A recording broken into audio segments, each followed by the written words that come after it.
సిరిసిల్ల పట్టణంలోని 1వ పట్టణ పోలీస్ స్టేషన్ పరిధిలో ఓ ration dealer Telugu Desam party ward incharge Kiran 5 కోట్లకు ఐపీ పెట్టాడని పట్టణంలోని 30 నుంచి 40 మంది బాధితులు ఉన్నట్లు తెలిసింది. ఓ వ్యాపారి వద్ద 20 లక్షలు తీసుకుని తిరిగి ఇవ్వకపోవడంతో వ్యాపారస్తులు ఆందోళన చెందుతున్నారు. మొత్తంగా 5 కోట్ల నుంచి 8 కోట్ల వరకు అప్పులుంటాయని బాధితులు ఆరోపిస్తున్నారు.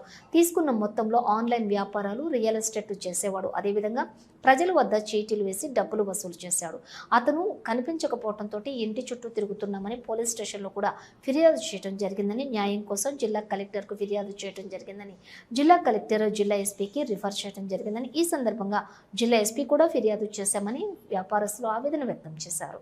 కష్టంతో పనిచేసిన డబ్బుతో చీటీలు వేశామని, ఇంత మోసం చేస్తాడని కలలో కూడా అనుకోలేదని ఆవేదన వ్యక్తం చేశారు. మేము కలెక్టర్ గారిని కలిసాము. కలెక్టర్ గారు ఎస్పీ గారికి ఫార్వర్డ్ చేస్తామన్నారు. దాని గురించి దయచేసి మాకు వాళ్ళని పిల్లంపి మాకు న్యాయం చేయవలసిందిగా కోరుతున్నాం. మా ఇరుగు పొరుగు వచ్చేసి బీద వాళ్ళకి చాలా అప్పులు ఉన్నాయి. బీద వాళ్ళు ఉన్నారు. 3,20,000 ఉన్నారు, 2 లక్షలు కసగొట్టుకుంటూ ఉన్నారు, ఆముదం అమ్ముకునే వాళ్ళు ఉన్నారు, పాలు పోసే వాళ్ళు ఉన్నారు, ఎంతమందికో ఉన్నారు. కానీ నేను ఆర్టీసీ డ్రైవర్ను.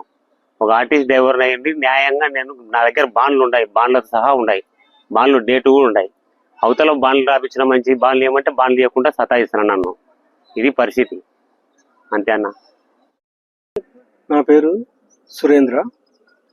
మా షాప్ వచ్చేసి బసవన్న గుడి దగ్గర కిరాణం షాపు. మేము సుంకులమ్మ గుడి దగ్గర కిరణ్ అనే వ్యక్తికి చీటీలు వేసాము. అతను మాకు అమౌంట్ కట్టకుండా వెళ్ళిపోయాడు. మేము వచ్చి కలెక్టర్ గారికి ఈరోజు అర్జీ సమర్పించడం జరిగినది. ఆమెమో ఎస్పీ గారికి ఇవ్వమని చెప్పింది. ఎస్పీ గారి దగ్గర కూడా పోయి కంప్లైంట్ ఇస్తున్నాము. మాకు న్యాయం చేయవలసిందిగా కోరుచున్నాము. ఎంతమంది చేసినారు? ఎంత అప్పు? మామూలుగా చాలా మంది అప్పు ఉన్నారు. నాకు 2,50,000 రావాలి. నాకు అందరూ చాలా ఉన్నాయని చెప్తున్నారు. ఒకరు 5 కోట్లు అంటున్నారు, 9 కోట్లు అంటున్నారు, 15 కోట్లు అంటున్నారు. అతను వస్తే గానీ తెలియదు ఎంత ఉండేది అమౌంట్. ఫోన్లు ఎత్తడం లేదు. వాళ్ళ తమ్ముడు బెంగళూరులో సాఫ్ట్వేర్ ఉద్యోగం చేస్తున్నాడు. వాళ్ళ ఆయన ఎస్ఆర్బిసి దాంట్లో రిటైర్డ్ అయినాడు. ఆయన కూడా వెళ్ళిపోయాడు. ఈయన టీడీపీ ఇన్ఛార్జిగా ఉన్నాడు 42వ వార్డుకు. మాకు అతను పిలిపించి న్యాయం చేయవలసిందిగా కోరుచున్నాము. మీ పేరు చెప్పి? నా పేరు విజయభాస్కర్. నాది బైర్మల్ స్ట్రీట్ లో హెయిర్ కటింగ్ షాప్.